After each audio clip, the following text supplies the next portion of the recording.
En tout cas, c'est un non réfléchi parce que avec ce que nous avons vécu avec ma famille, j'aurais dû normalement, on pourrait imaginer que je sois du côté du oui parce que j'ai perdu ma grand-mère qui est rentrée fatiguée à l'hôpital, qui n'avait pas la Covid et qui n'en est jamais sortie puisqu'au bout de 10 jours d'hospitalisation, elle a attrapé la Covid à l'hôpital. Donc je pourrais, si je m'en tenais à ce qui m'a touché dans ma chair, au plus profond de moi, moi j'étais le premier petit-fils en plus de ma grand-mère, il y a des histoires qui marquent. Néanmoins, j'ai répondu non pour 2 raisons majeures.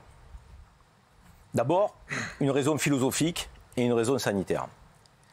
La raison philosophique concerne le fait que j'ai du mal, philosophiquement parlant, à traiter et à mépriser et à pointer du doigt des femmes et des hommes que j'ai érigés en héros au plus fort de la crise.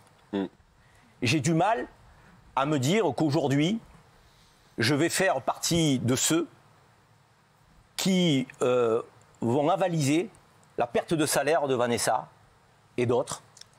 Et même s'ils ne sont pas nombreux, puisqu'au nombre de 2 à 3%, semble-t-il, d'après les études qui remontent, il y a 2 700 000 personnes qui sont concernées par cette vaccination obligatoire, si on intègre les pompiers et autres. Et il n'y a que 2 ou 3% de personnes qui ne le sont pas vaccinées. Et moi, je n'ai pas envie, ces 2 ou 3%, de les mettre au pilori, sur le plan philosophique. Je les ai applaudis à 20h. Et leur reprocher un manque d'éthique, je trouve que c'est d'un culot monstrueux. Est-ce qu'on leur reprochait un manque d'éthique lorsqu'ils n'avaient pas de masque, pas de blouse, pas de gants, et que certains d'entre eux sont morts de la Covid parce qu'ils étaient au contact de patients qui leur a transmis la Covid? Voilà. On ne leur a pas parlé d'éthique, là.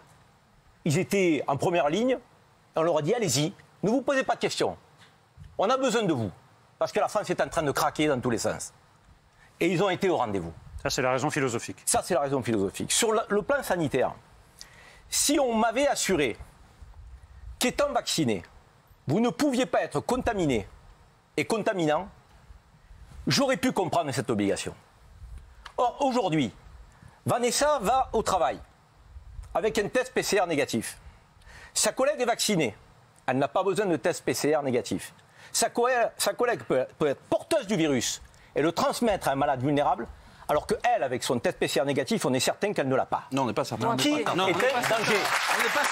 Qui est un danger? On n'est pas certain.